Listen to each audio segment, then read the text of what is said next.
کی طرف اشارہ کرتا ہے، وہ 10 تھان کھول کے ڈال دیتا ہے اس کے آگے،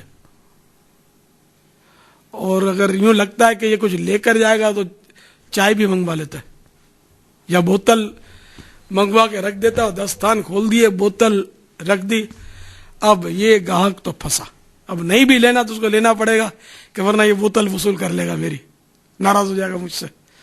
تو اس طرح وہ چکنی چپڑی باتیں کر کے اس کو بیپاری جو گھیر لیتا ہے، اور بعض اوقات ناقص مال بھی اس کو ٹکا دیتا ہے باتوں میں لے کر.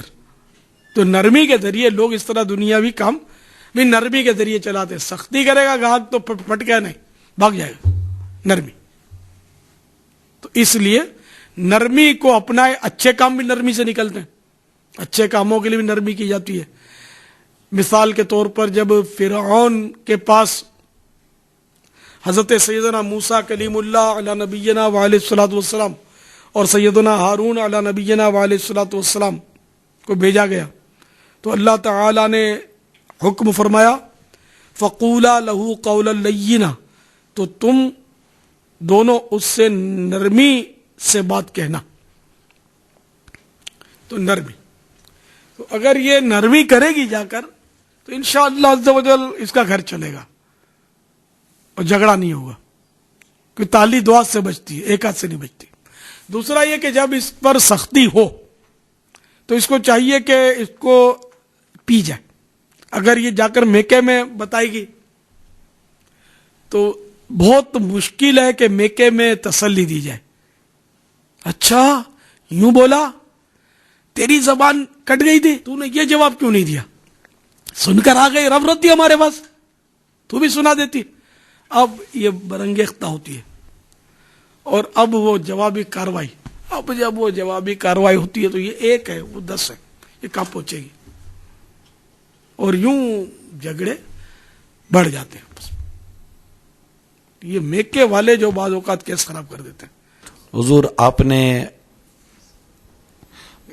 بہو کو تو سمجھانے کی بہت کوشش فرمائی، بعض اوقات ساس بھی آپے سے باہر ہو جاتی ہے، کچھ اس کے لیے بھی ارشاد فرما دیں.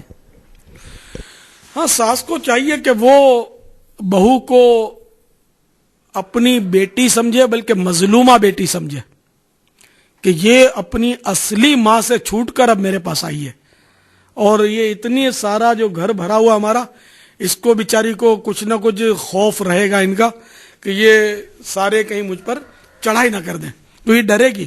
تو اس لیے اپنی بیٹی کے مقابلے میں بہو پر زیادہ شفقت اگر وہ کرے گی تو یہ بھی مطلب ہے کہ بیٹی کی طرح ہو جائے گی اور گھر بہت اچھا چلے گا.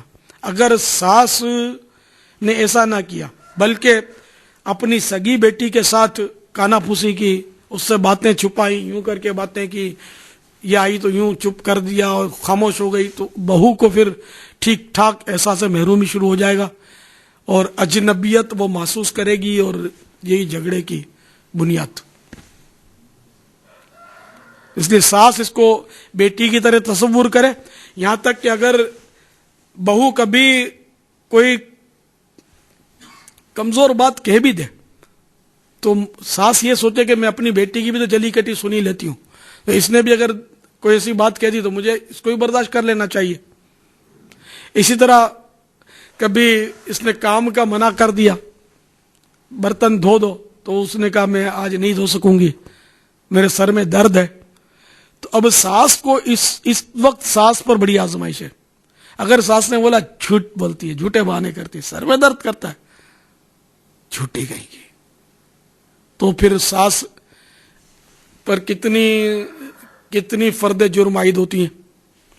تہمت، اس پر جھوٹ کی تہمت رکھی نا، یہ دعویٰ کرے مجھے سر میں درد ہوتا ہے.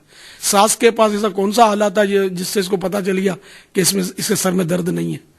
تو ساس نے اس پر تہمت رکھی. اس مریضہ کو جھاڑا صرف اس بات پر کہ وہ سر کے درد کی وجہ سے برتن دھونے سے انکار کر رہی ہے، حالانکہ گھر کے برتن دھونے اس پر واجب بھی نہیں ہے. یہ تو احسان کر رہی ہے جو سارے گھر کی خدمت کر رہی ہے، حالانکہ خود خدمت تو اس نے شوہر کی کرنی ہے. عرف یہ کہ وہ ٹھیک ہے گھر کا کام کاج کرتی ہیں بہو، اچھی بات ہے، لیکن یہ کہ اگر نہیں کرے گی تو واللہ عالم اس پر کیا حکم شرعی لگے گا کہ ساس کی بھی خدمت کرے، نند کی بھی خدمت کرے، دیور کی بھی خدمت کرے، جیٹ کی بھی خدمت کرے، سب کے کپڑے دھوتے؟ کیا نوکرانی ہے یہ؟ ملازمہ ہے کیا؟ اس کو تنخواہ دیتے ہیں آپ؟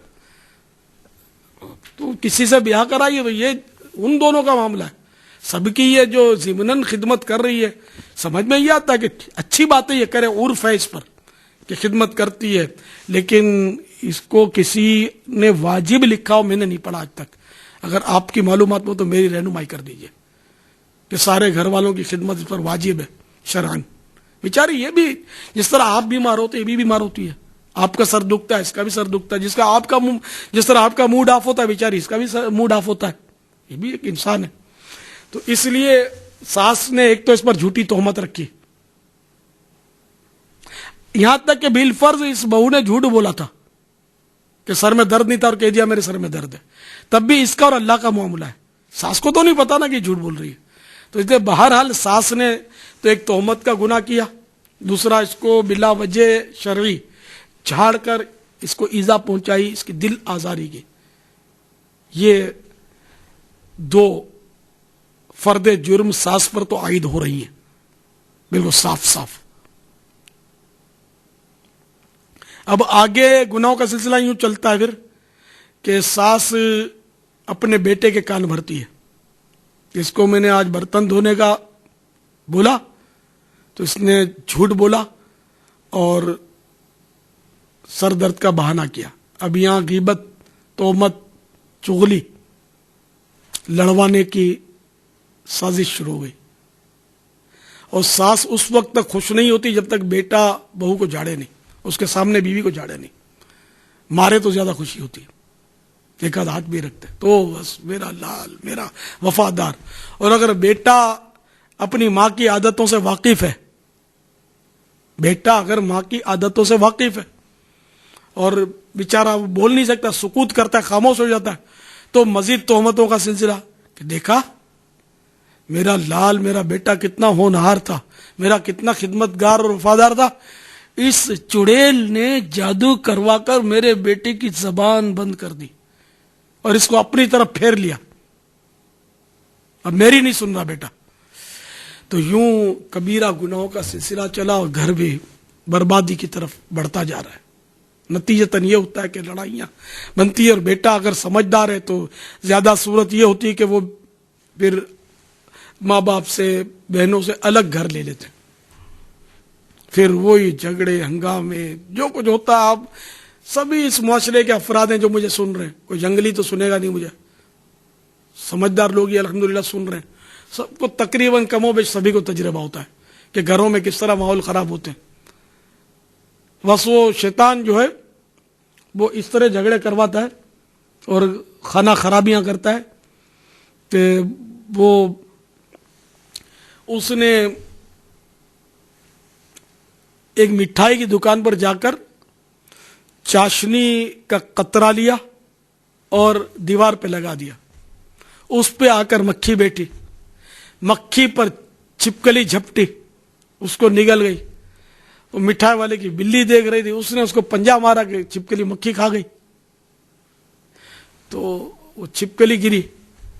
یہ منظر برابر والی مٹھائی کی دکان کا کتا دیکھ رہا تھا، وہ بلی پر جھپٹا، اس نے اس کو نوچ ڈالا، بلی کو، کہ اس نے چھپکلی کو کیوں مارا. تو مٹھائی والے نے جب دیکھا کہ میری پالتو بلی کو یہ پڑوسی مٹھائی والے کے کتے نے ہلاک کر دیا، تو اس نے وہ بڑا سا اپنا وہ مٹھائی کا وہ کڑچھا اٹھایا اور کتے کی کھوپڑی پہ دے مارا. وہ کائیں کائیں کائیں کر کے تڑپنے لگا. اب مٹھائی والے نے دیکھا کہ میرا پالتو کتا اس مٹھائی والے نے مار دیا. اس نے اٹھا اور گریبان پکڑا اور گھونسا اور چھری نکالی اور گھونپی. تو اس نے دیکھا کہ ہمارا آدمی مار دیا، تو اس کے آدمی آ گئے، تو اس کے آدمی آ گئے اور لاشوں کے انبار لگ گئے. ایک مٹھائی، ایک چاشنی. بہو نے بولا میرا سر درد ہو رہا ہے،